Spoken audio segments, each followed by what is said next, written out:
Hi,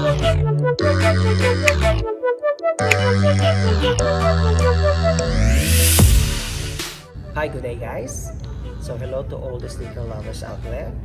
So on today's vlog, we're gonna be unboxing this pair of shoe that I got it from Pick.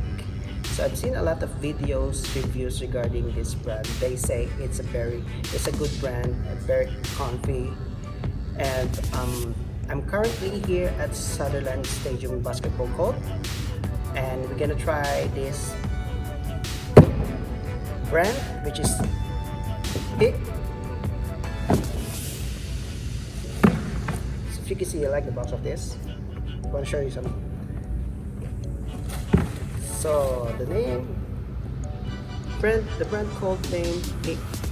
So just a few clips we did on this shoe. This was released 2019, and it was worn by Lou Williams of LA Clippers. So ito yung signature shoe niya.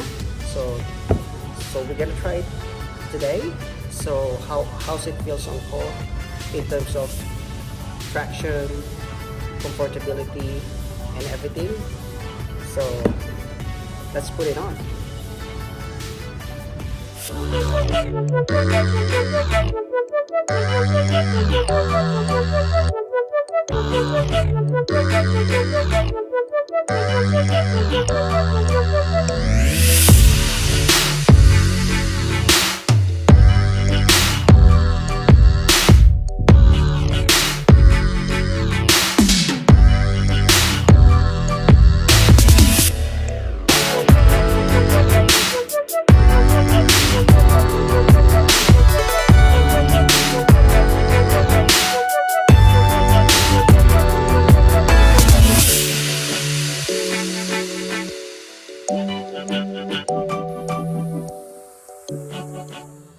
So in terms of traction, so for me it's 8/10, and I think it depends on the court floor you're playing. So if it's dusty or if it's clean, you probably get a good traction.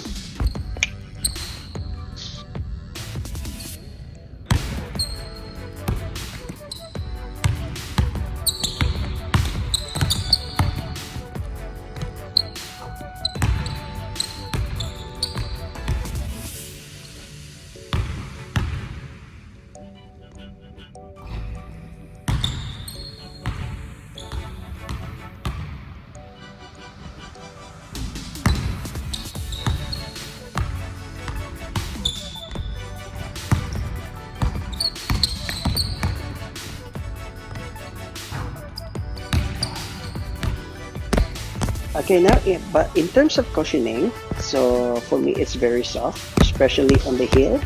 So it also gave you a little bit of bouncing when you jump. So it's very comfy. It's very soft inside. So if you can see, it's give you a bit of bouncing when you jump. Okay, so when it comes to the design, so for me, maganda siya. It's a colorway of a LA Clippers team. So combination of black, blue and red and white. So yun yung jersey color ng LA Clippers. And aside from that, sa materials na ginamit, so it gives a protection on your forefoot, but on the ankle, I would recommend for you to guys use ankle support if you wanna use this pair of shoe. Okay, so overall rate for me it's 8/10.